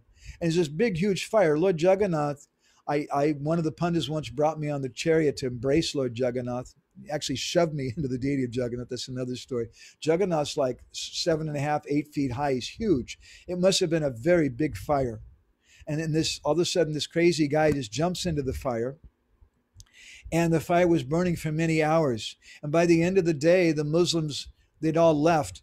And the fire had become very small. And then suddenly, Bishar Mahanti, this is a history here in Puri, he came out of the fire unharmed and walked off. And there was a couple guards left, and they were like, didn't know what to do. They were stunned by that. Because Bishar Mahanti knew that in the belly of Lord Jagannath was a Nabi Brahma. And he grabbed a hold of that Nabi Brahma, and due to his contact with it, and by the mercy of the Lord, he was untouched by the fire. So he put that Nabi Brahma inside a mridanga drum, and he came back to Jagannath Puri. And the king of Puri, who at that time his name was Raj Ramachandra Devi, had a dream. Jagannath appeared to him and said, don't lament, it's okay. You think it's all terrible because they took me to the Hooghly and they burned me, but I'm still present. My dear devotee Bishar Mahanti retrieved my Nabi Brahma, and he's staying near Kurda, which is where the kings of Puri used to stay. So you go there and bring me back here to the Puri Jagannath Mandir. So Ramachandra Dev did. And he reinstalled the deity there. Some historians consider this act, which was in 1590, to be the first Navakalevaram festival. And because of that act, Ramachandra Dev became known as Dvitiya Indradyumna, or Abhinava Indradyumna, the second or new Indradyumna, meaning Indradyumna, the personality who originally established the deity of Lord Jagannath. So, is that okay? Did you get more than you expected, more than your money?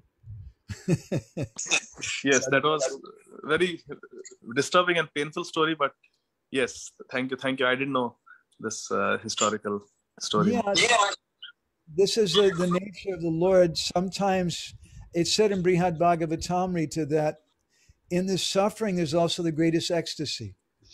And so in this story, there's as one writer wrote about Michelangelo, the famous writer, they wrote a book called The Agony and the Ecstasy. So both of these things are there in Lord Jagannath. Both of these things are there in Vrindavan. The agony and the ecstasy. There's the agony, oh my God, Kalapahad took Jagannath away and went and burned him. But there's the ecstasy. You can't stop us. You can't stop Lord Jagannath. And Bishar Mahanti, he took that Nabi Brahma and brought him back. There's the ecstasy. Yeah. Devotees' feelings, we can't even imagine what it must have been like that year when Lord Jagannath was reinstalled.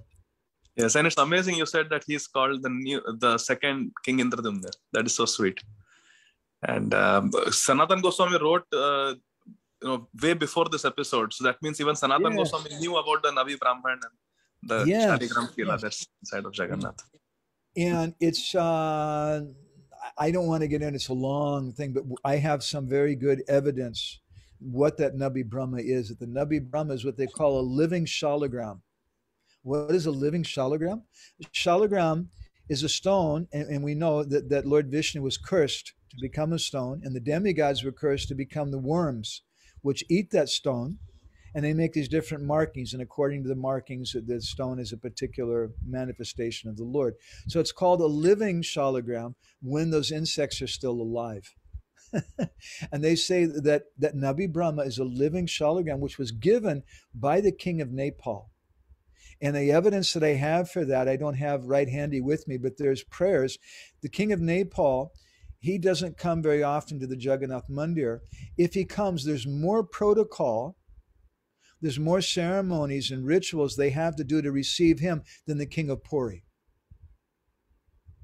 And when they receive him, they recite certain prayers. And some of the prayers are that you gave this shalagram, which is inside of Lord Jagannath. That's the evidence that we found. I'm thinking to try to print that in our next magazine about the esoteric significance of Jagannath Puri. So amazing. Madhavananda Prabhu, how do we get those magazines? Kathamrit Bindu, I'm subscribed through Facebook and through email I get, but those big magazines, how do we get? We could post something to you from India. I can tell you though, but not right now. The international post is not working. You could send someone to India, but you can't do that right now because there's no international travel. Our visa expired last August and we're still here in India. Somehow we stay on a student visa usually because of the lockdown. Yeah, we could post something to you or someone coming to India, but right now with the lockdown, But all the magazines are there, even Alalnath and all those previously printed magazines are all there. they're all out. Some of them are out of print. The Alarnath magazine's out of print, but we could make a color Xerox copy for you if you're Thank you nice. so much. I will personally come by your blessings and take. I really want them. Because you're friends with Amarendra and Hari Parshad, you must be a very special personality. I know. Thank you. I'm very fortunate to Does have both anybody of them. else have any reflections they'd like to share? Prabhu, I think there is one on the chat. I Okay. think it says ISKCON Atlanta, but it's another friend of mine. His name is Karthik. It says, I'm unable to speak or show my face at this moment, but I just wanted to thank you for such an amazing class. Prabhu, could you please tell us more of the deeper research you've conducted on the history of Lord Jagannath and Ratha Yatra? Okay, that's a good excuse for me to tell another story that I wanted to tell. So, what about the Bahuda Ratha Yatra? This is some research that I did about that. I had this question.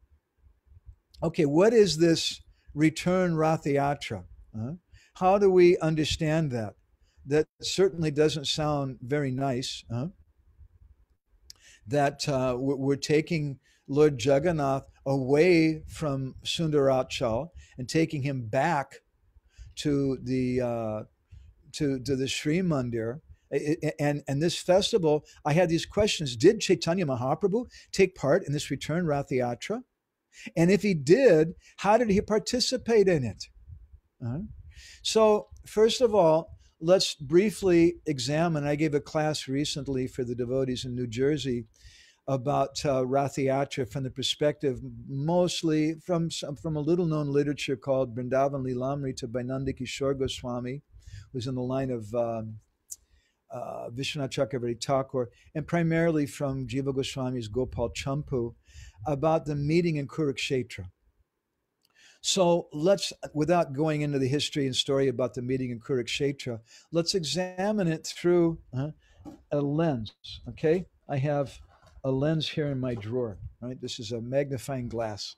So we want to look through the lens of rasa, through the teachings of our Goswamis, and what are the feelings which are taking place there. Okay, so there's Milan. It's called Samriddhi Man Sambhog. Samriddhi Man Sambhog is one of the 4 different types of union which takes place after Sudura Prabhas. Sudura Prabhas, Prabhas is one of the 4 types of separation. This is a little technical. Just fasten your safety belts, you'll survive. And there's 2 types of Prabhas, Dura Prabhas and Sudura Prabhas. Dura Prabhas is when Krishna goes to Kamyavan or some forest and the gopis can't see him for a few hours. But Sudura Prabhas is also known as Mathura Dwarka Prabhas. And it's when Krishna leaves to go to Mathura Dwarka and the gopis don't know if they'll ever see him again. So Samriddhi Man Sambhog is that it means fully enriched union, which takes place after Sudura Prabhas, after Krishna is gone for so long. So that Samriddhi Man Sambhog takes place in Kurukshetra. That's one thing we can see through the lens of rasa. But there's other things which take place there also. The gopis, they're feeling so happy to see Krishna, but they're also feeling a little angry. Hey, you promised us when you left, you said, Ayasya, I'm going to return, and you didn't return. Actually, did return. That's another discussion. But you badmash, you rascal, you didn't return. They're angry. There's some anger on behalf of the gopis. So it's a mixture of feelings. There's Samriddhi Man Sambhog, but there's also some man. And there's a third feeling. And the third feeling is also a kind of Sudura Prabhas, because they know that in a few days, Krishna is going to return to Dwarka. They're feeling all this separation that they felt for so long we didn't see. They can't forget that separation when Krishna was gone. They're feeling sulky about that. They're feeling a Samriddhi Man Sambhog, this ecstasy of union, but they're also feeling Sudura Prabhas because you left us for so long, and very soon again you're going to leave us. So these are the feelings in Kurukshetra. Now, to understand what we found out about the Bahuda Rath, it's important for us to comment on these things. I think that Amarendra Prabhu had to go off, or he would have liked to hear this discussion we're going to give you now, because it's a little more Braj-like. Yeah, Prabhu, actually, he had a class for ISKCON Baltimore. He postponed it, but he couldn't postpone it beyond Saturday. Okay. So Amarendra Prabhu is just one of the best. He's one of Amarendra and Hari Parshabhu. They're our hope for the future. So anyway, I went around and and also we can mention at Kurukshetra, there's other feelings too, because Krishna's there, but there's so much opulence there also. You got all these Brahmins running around saying, Om Sahasrasir Sa Purushaha Sahasraksha Sahasra, reciting Purusha Shukta, and everybody's worshiping Krishna. And the gopis are like, what is this? We want you in Vrindavan. There's all this gold and jewels and opulence. So that's another feeling that's going on in Kurukshetra. Kurukshetra is a combination of mixed feelings, opposing feelings in one container. So I was inquiring. I went to many sadhus in Puri. I went to the king of Puri. I went to all the mahants, the leaders, sadhus here in Puri, and I asked them, did Chaitanya Mahaprabhu take part in this festival? And basically the reply I got from them was no. He did not take part in it. But then I read in Madhya Lila chapter 15, text 16 of Chaitanya Charitamrita, that during the 4-month period of Chaturmasya, that the associates of Mahaprabhu took part in all the festivals of Jagannath and Puri, which would include the Bahuda Rath Yatra festival. So then how did he take part in it? It said there that Mahaprabhu took part. He took part in all the festivals, but what mood did he take part in? And after some time, I came across a very rare book in Sanskrit, which is considered to be perhaps the first biography of Sri Chaitanya Mahaprabhu. It's a little controversial because there's only 2 manuscripts ever found of it, and some people say that it was interpolated in some places. But it's written by Murari Gupta, one of the personal associates of Chaitanya Mahaprabhu. That book is called Sri Krishna Chaitanya Charitamritam. And there in the 4th canto of that book, in the 21st chapter, in the 2nd verse, he comments about the Bahuda Rath Yatra, and he says that Mahaprabhu took part in that festival. And he explains how he did it. He says, Gorachandro Ratam Anugata. That Gorachandra Ratam, that moon-like Chaitanya Mahaprabhu, Anugata Ratam, he followed behind the cart of Lord Jagannath.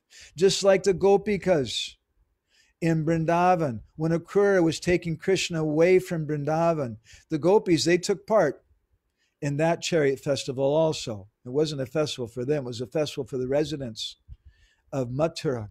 But the Gopis took part in that festival. They went behind the cart. They were throwing themselves in front of the cart. They went behind the cart and they cried and said, don't go, don't go, don't go. And so this is how Sri Chaitanya Mahaprabhu took part in that festival. And although all the king of Puri and all the different pandas and scholars and mahants that I spoke to here in Puri, they all told me no, Mahaprabhu didn't take part in the festival. Krishnadas Kaviraj Goswami says he did, and Murari Gupta says that he did, but he gave an answer that I found very, very satisfying, because this is the mood of Kurukshetra. Jagannath Puri means the mood of Kurukshetra, where the Brijbasis are present, but they're present when Krishna is there with so much opulence. But that opulence, unlike general opulence, which is mentioned by Krishnadas Kaviraj Goswami in Chaitanya Charitamrita, he says that Aishvarya Priti Sankuchita, that opulence makes the love shrunken. In Jagannath Puri, it becomes the opposite. Just like the gopis, when they see the opulence of Krishna in Kurukshetra, it doesn't make them in awe and reverence. They don't start offering prayers, although it seems like it. But actually, their words, that there's some double talk going on there, and they're actually chastising Krishna and saying, do you remember, now you're a big man, do you remember Mother Yashoda? Do you remember Vrindavan? In this way, there's some double talk going on. So in the same way, their love doesn't shrink, rather it becomes bigger, becomes more intense. And so in the same way, Jagannath Puri, the feelings are here. When the Lord is being controlled by Lakshmi Devi in the Sri Mandir, the Vrindavan devotees, they feel some pain and they want to rescue him from that mechanical organized religion. They want to bring him to their heart of Vrindavan. So I don't know who asked that question. I hope that's an okay answer. I got to tell my story that I wanted to tell. Okay, anybody else with any reflections? We've gone really, really over time like anything. My wife is going to be angry with me, I'm afraid. Maybe not. She looks happy. Okay. Anybody else with any reflection or anything? Nice to see you, Leela Purushottam Prabhu. Hare Krishna. Okay. Anybody else with any final? Otherwise, we'll go ahead and check out and take your permission. I think you have some announcements or something also, isn't it, Adigrada Prabhu? Yes, Prabhuji. Our Sadananda Ramchandra Prabhu will take care of that. Okay. Thank you so much, Madhavananda Prabhu, once again. Thank you, thank you, thank you. Blissful. You made our Ratha Day very special. Hare Okay, Krishna. so Adigadadhar Prabhu, I have a question for you. Did Yes, you Prabhu. like our katha tonight? Very, very much. Okay, so since you liked it, then I'm going to ask some bakshish from you. Just Hare like I asked from Amarendra. My bakshish I have to ask from you. When you come to Jagannath Puri, you come and visit us, come to our ashram so we can give you some prasadam. That's the Thank you. bakshish I want. Thank you, dear Madhavananda Prabhu. It will be my great honor to come and take your darshan and Mataji's darshan. I will certainly come by your blessings. Hare Krishna. Hare Krishna. Srila Prabhupada ki. Jai. Ki jai. Shri Jagannath Swami ki. Shri Jagannath Rathayatra Maha Mahotsava ki. Gaur Jai. Prema Hari Hari Bol. Hari Hari Bol. And dear Madhavananda Prabhu, just one very quick thing. Today, it being Rath Yatra in New Paniyati Dham, it is also the divine appearance day of Srila Radha Govinda Dev Goswami Maharaj, Amarendra Prabhu and Parshad Prabhu's spiritual. So we are having a celebration this evening here. And do you know where he appeared? Do you know the story about that? No. It's an amazing story. Radha Govinda Maharaj is one of our great heroes. My Guru Maharaj had great love for him. His mother came to Jagannath Puri for Rath Yatra. And the Rath Yatra festival was going on, and her water broke, and she started giving birth. That's pretty good. That's a pretty amazing appearance in Jagannath Puri on Rath Yatra day. That's Radha Govinda Maharaj. Jai ho, Jai ho. Thank you, thank you. Radha Govinda Maharaj ki jai. Jai. Samaveda Bhaktavinda ki jai. Vacha Kalpadurubhischa. Kripa Sindhubheva cha patitanam pavanebhyo. Vaishnavebhyo namo namaha. Nandikori Vaishnavinda ki jai. Hare Krishna. Thank you again. Hare Krishna. Thank you. Thank you so much for your amazing Nectarian class. We look forward to having you again as well. It was amazing hearing such nectar and so many things that we wouldn't have heard before, especially from your research and things like that. And we look forward to hearing more of your research and maybe even reading some of your publishing that you would be doing. I'm sure it's coming and in the pipeline. So we once again thank you very much, and we look forward to even seeing you in person, as you said.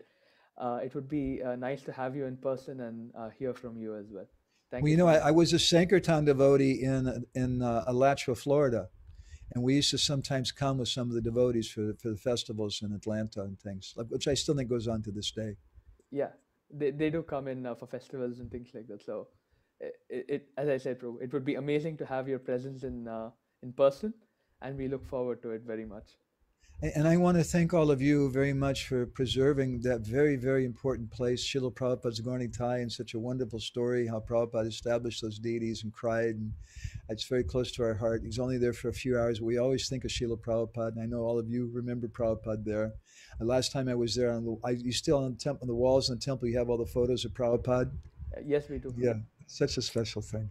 Yeah. Thank you for what you're doing. It's a great austerity sometimes, honestly, to cooperate together and work together. But if we do that for the pleasure of Srila Prabhupada and our Guru Janas, it's a very wonderful service. And I thank all of you very much for preserving a very important temple. Yes. Thank you so much. We need your blessings to keep continuing and making this a much bigger center for preaching and spreading the movement. Hare Krishna. Hare Krishna.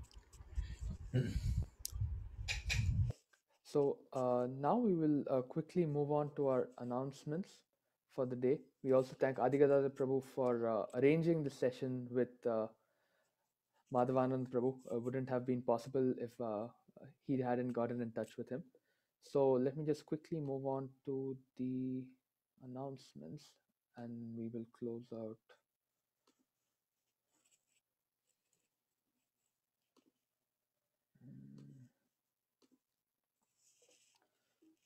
Okay.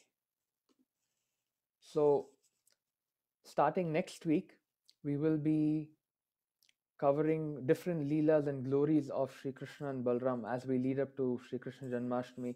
Janmashtami is around a month and a half away, so we will be drowning in the nectar of Sri Krishna and Sri Balaram as we lead up to Janmashtami. So please keep joining us. We will send out more details regarding the programs coming from next week. Hopefully by the Wednesday or the midweek program, we should have more details. Speaking of the midweek program, this weekend we have His Grace Sachiprana Prabhu who will be speaking, and he is going to be speaking on Srila Gopala Bhatta Goswami.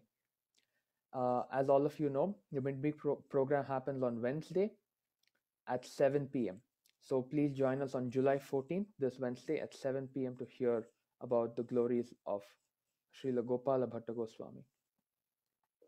Also at the temple, we are slowly trying to open things up. I'm just starting off with kirtans. So 6 p.m. in the evening today, please make sure if you have the time to drop by the temple and attend some wonderful kirtan by the devotees of Atlanta. Also, some of the upcoming festivals, as all of you know, today is the special day of Ratha Yatra, or the chariot festival of Lord Jagannath. And yes, we had an amazing session with Madhavananda Prabhu hearing the glories about the Rath Yatra. Also on July 20th is Shayana Ekadashi. The breaking fast for 21st is just actually 16 minutes. So we'll probably announce that next week as well. So please keep that in mind.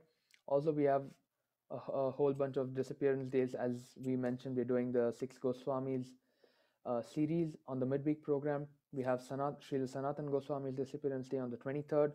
We have Srila Gopala Bhatta Goswami's disappearance day on the 28th, and Sri Lokanatha Goswami's disappearance day on the 31st. Also, as all of you know, it is Janmashtami season. August 22nd, we have Balram Jayanti, the appearance day of Lord Balaram. On August 30th, we have Sri Krishna Janmashtami, the appearance day of Lord Sri Krishna. On August 31st, we have the appearance day of our founder Acharya, Srila Prabhupada. And on September 13th, we have the appearance day of Srimati Radharani or Radhashtami. Moving on to prayers, as all of you know, this was around the time His Holiness Bhakti Charu Maharaj left the planet last year. So last week was the actual day according to the Gregorian calendar, which he passed away. I think his tithi is coming sometime in the next week or two. We also are requesting prayers for His Holiness Jabtak Maharaj. There was some minor complications in between. Also Govardhan Leela Mataji, who's the temple vice president here, and also all the doctors who have helped with fighting off COVID in the past year and a half. So we request prayers for all of them. So let's chant the Hare Krishna Mahamantra 3 times. We actually also have today's Deity Darshan, which has just come in. I was able to put this together. So let's chant the Hare Krishna Mahamantra 3 times before we move on to the Nrsimha prayers. Hare Krishna, Krishna Krishna, Hare Hare, Hare Rama, Rama Rama, Hare Hare. Hare Krishna, Krishna Krishna, Hare Hare, Hare Rama, Rama Rama, Hare Hare. Hare Krishna, Krishna Krishna, Hare Hare, Hare Rama, Rama Rama, Hare Hare. So today we have Prathamesh and his wonderful sister Vamshi who will be singing the Nrsimha prayers. So over to you guys. Hare Krishna. Hare Krishna, Babaji, thank you. Namaste Narasimhaya. Namaste Narasimhaya.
Hare Krishna. Thank you so much, Vamshi and Prathamesh, for your amazing singing and mridanga playing.